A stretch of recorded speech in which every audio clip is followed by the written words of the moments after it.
So without further ado, I'll just introduce Dan Bloomer. Dan is the manager at LandWISE, bit of a stalwart in the horticulture sector here in Hawke's Bay, and this afternoon Dan will be talking to us about the baseline sediment sampling in Tairawhiti and Hawke's Bay. So thanks, Dan. Thanks, Sally. I want to be really clear that this isn't my work, this is about 100 people's work, and I get to talk about it. So certainly was involved in it from the start, but Alex did do a lot of the grunt in all of the paddocks. But we also had Alec Mackay and Alan coming over from Palmerston North a lot, funded by AgResearch and by the Farmed Landscapes Centre at Massey. And in Gisborne, Bryce, McLoughlin and David Suter did a huge amount of work, and they actually went to Wairoa and did it Wairoa for us because we couldn't get there. And then people through the CRIs contributing a lot. So it's one of those beautiful stories of collaboration that comes together, and there were many, many of them, which you tend to get after these disasters. So that's where we've got to. So believe it or not, there was an event, and it's been well covered, so I don't think I will carry on about it, but it had a big impact. So from our point of view, from Alex and I, we were not too badly affected. We had a metre of water across our research site, I guess, because the karamu couldn't drain into the Naroro, but it went away, and we actually ended up with one of the best crops in the region that was for that time of year for sweet corn. But we did have a lot of growers that we work with that we care about and said, what do they need? And they didn't know what to do.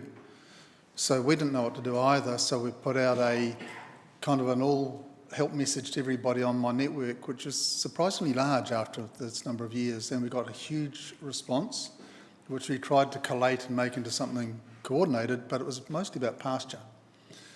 So we took that, and there've been other events. It's a pity there aren't people here who were involved in some of the early talks as well on giving good advice to farmers. It's not the soil sciencey side of it that we're kind of focused on today, but there was some really good responses. And when a field day starts off basically saying don't top yourself, you know it's pretty severe. So why does this project matter? So there was a big gap in knowledge. We knew from the 2004 Lower North Island storm that there were some guidelines that had been found to hold for recovery of pastures after events, but we didn't know about the impact of those things on the high value land that we were working on say the Poverty Bay Flats, the Hiratonga Plains, and the areas around here that were impacted. So we wanted to know more about that, and there wasn't a lot of information around. Our team sort of got together really quickly. We were really impressed at that, and we started doing a whole lot of work. The 155 samples from 116 sites across the regions, and most of the sampling was done within 1 to 3 months post the cyclone. The ones that were getting out to 3 months is because you couldn't even get there for 3 months. The sediment was so deep you couldn't walk across the paddock, let alone drive to it. So just regionally, to give you a clue, these are just blocking out the different areas, and there's sites there that were permanent crops, some pastoral crops and some arable vegetable crops. And you can see that they're spread in, it's gone to Tairawhiti, isn't it? No, Hawke's Bay. I've got different things talking to me in different places.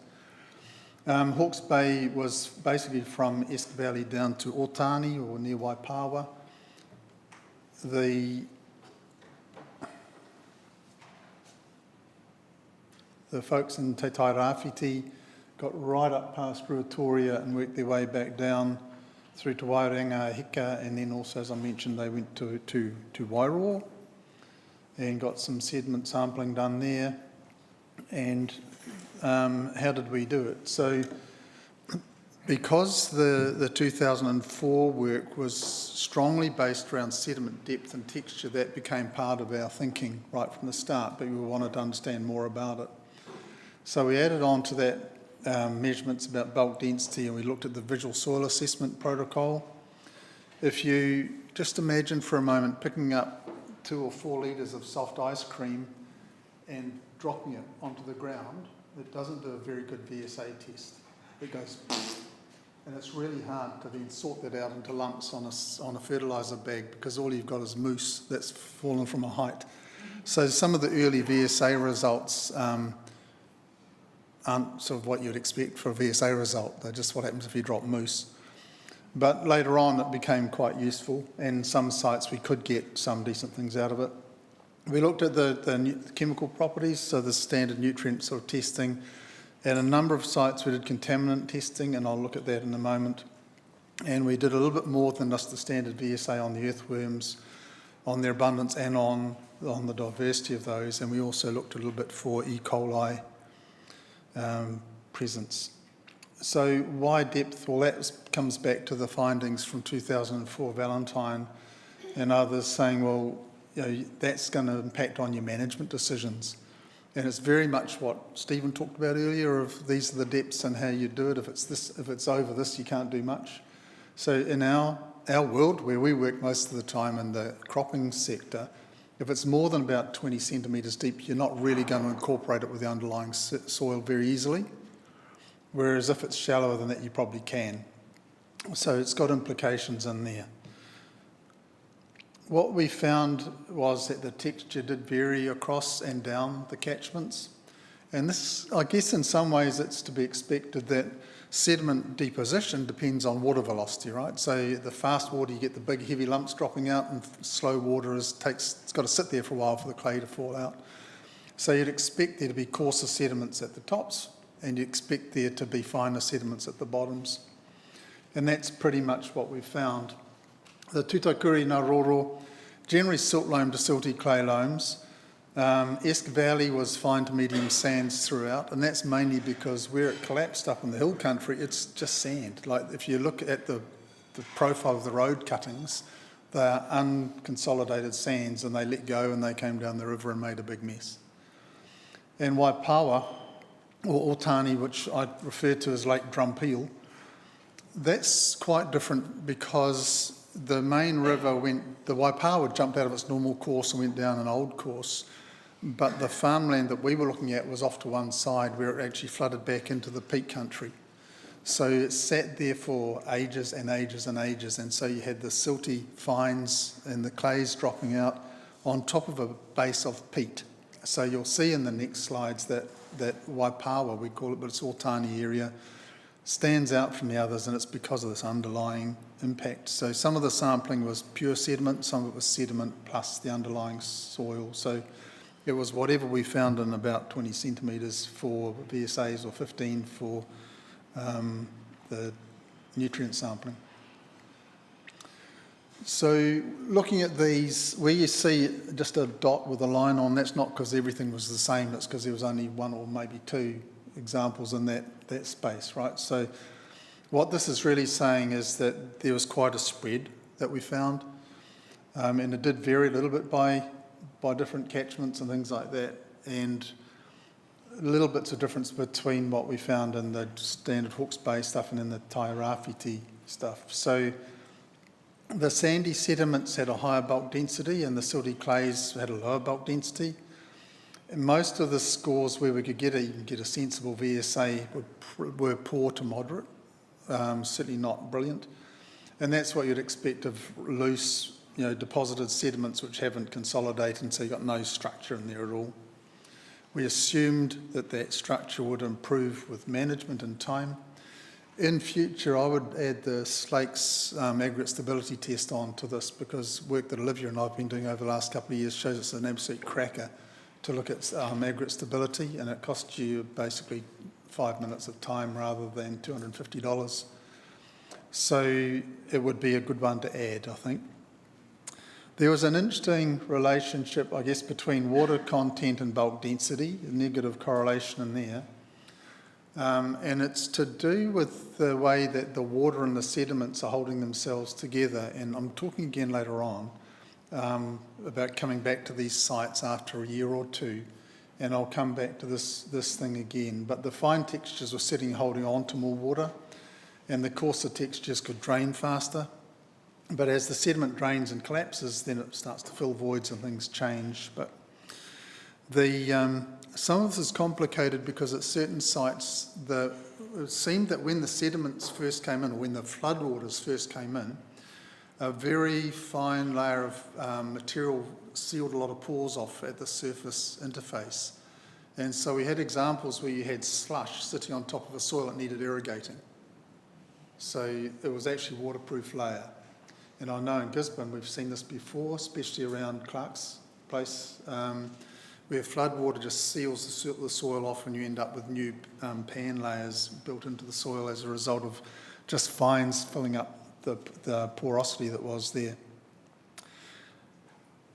It was nice to have that actually documented on data and a decent correlation between it, though. It's good to see that.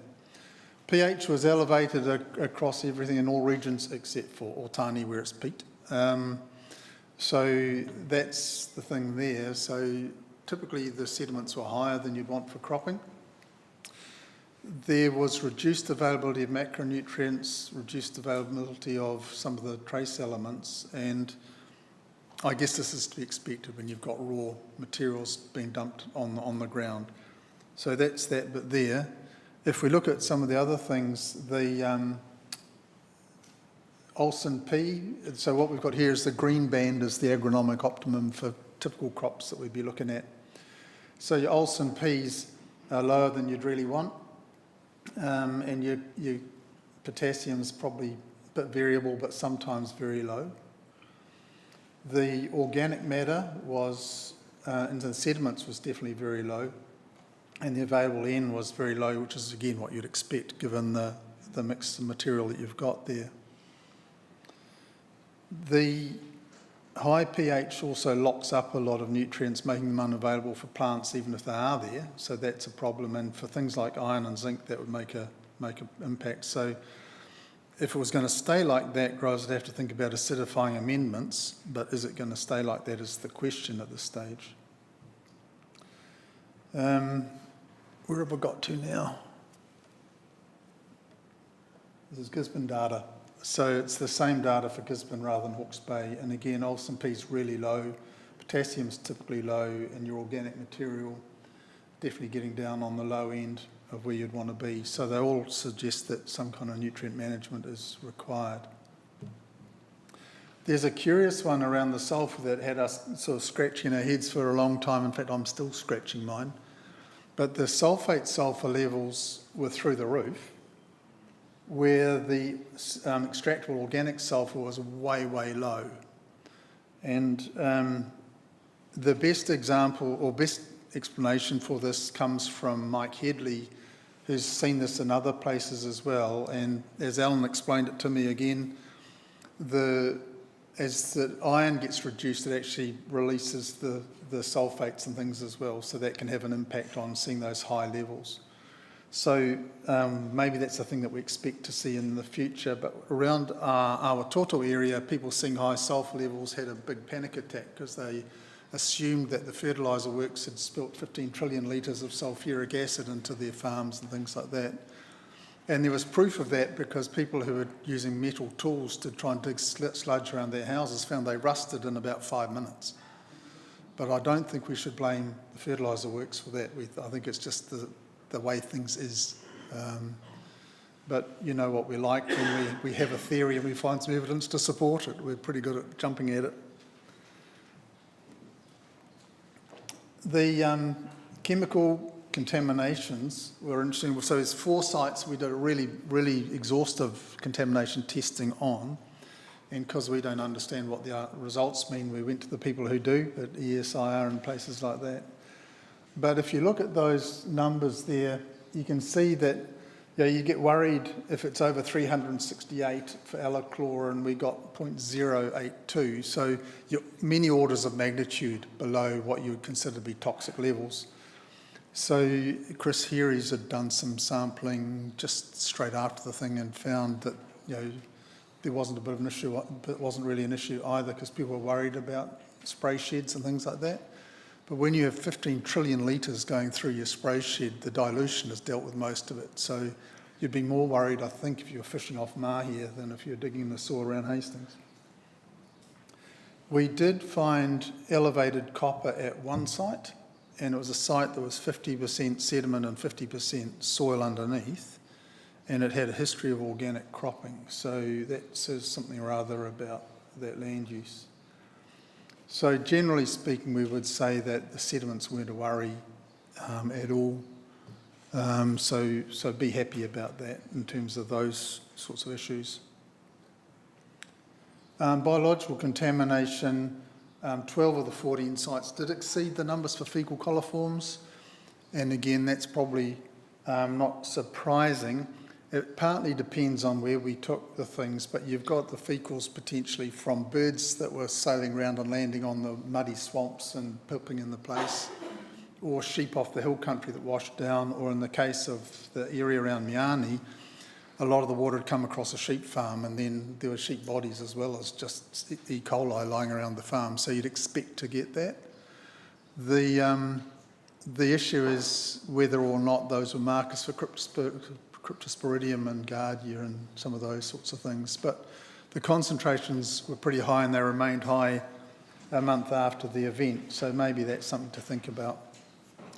We didn't look into the plant pathogens, which other people like the pip fruit people were more interested in. We were looking more at these ones. In terms of earthworms, it was quite interesting. They were typically low abundance, though having dug a lot of soils around cropping areas of Hawke's Bay, North Island generally, cropping areas tend to be lower in earthworms anyway because rotary hoes don't do them very much good. The most common ones found was caliginosa, which is to be expected, I guess.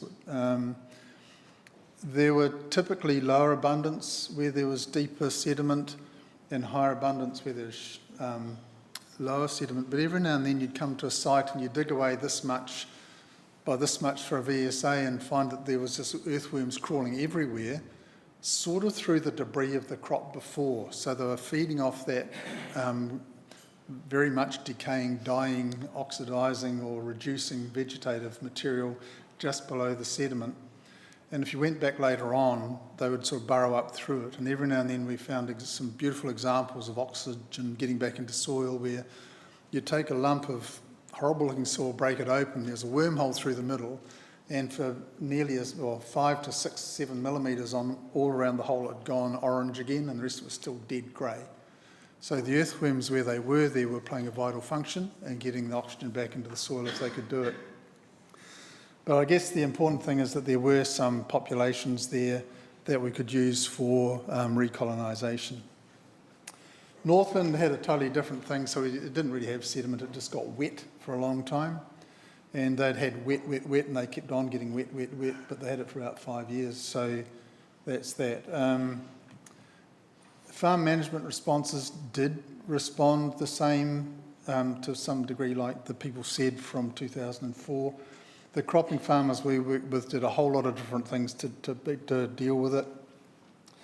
The critical issues probably were the elevated pH and low fertility, low organic matter, which means the soils are fragile and prone to collapsing structures and poor functioning with nutrient exchange, and the whole low CEC thing. So that would be the issue. The value of this study really is that it's the first of its kind that's managed to get in and do a lot of sites on a lot of different places very quickly after the event to establish baseline information for high-value cropping land. And we've got a lot of different important characteristics captured simultaneously, so I think that's really good. We've done a little bit of work on a few sites, which I'll talk about next, and we are set up to do a longitudinal study so long as the funding is coming on, which we're hopeful that Murray's amazing at, and we can do a revisit to these sites after a few years and see what's happened and what's changed. So basically, it was an interesting study. The full study is available on the LandWISE website if you want to read the full report. And thanks to all the funders, thanks to all the people who funded themselves, the growers who at seriously stressed times let us go and talk to them. And I got great joy from the collaboration of all the people involved. So that's me.